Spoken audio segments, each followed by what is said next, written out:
Hello, my name is Raymond Cook, and this is my 5th video presentation that I'm taking for my speech course here at Vincennes University. Today I have with me my audience member. Good evening, my name is Dr. Jace DePaul Dixon. I am a practicing attorney here in Houston, Texas. I'm also a licensed criminal director and embalmer here in the state of Texas. Thank you for having me. I'm glad to have you here. Now, today I'm actually going to be speaking upon a basic piece of literature that was created by Andrea Adams.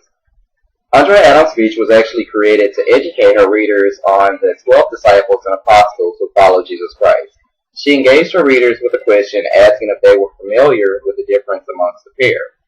Her follow-up statement after her question was followed by the definition of the two. She informed her readers that the disciples who followed Jesus were accepting to his teachings. Jesus was a leader who led his disciples down a path of righteousness. His followers that chose to actually live by his teachings were later called disciples.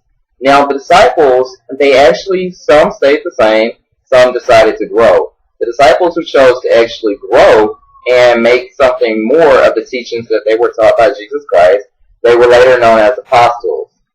The messengers or apostles were those who weren't afraid of spreading the message from their teachings, keeping the teachings alive from their original instructor and actually presenting that information to the community. That's something that apostles were known for. They weren't the type to just obtain the information and hold it all to themselves. They wanted to express their teachings to everyone in their community, everyone that they can get a hold of, just so everyone can actually have the same growth that they had that caused them so much joy.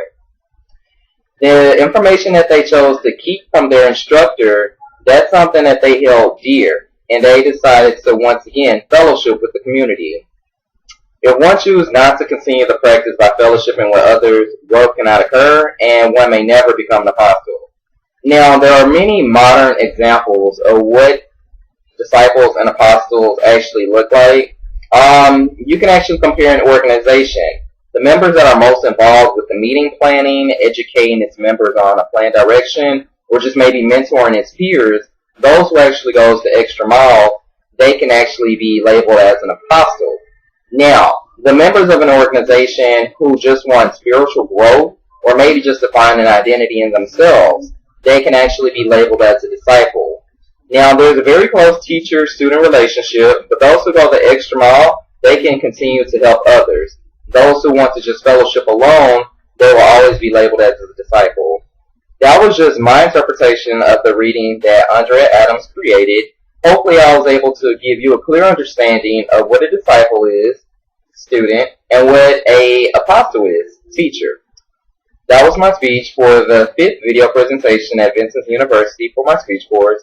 Hopefully it was very informative, and thank you for your time.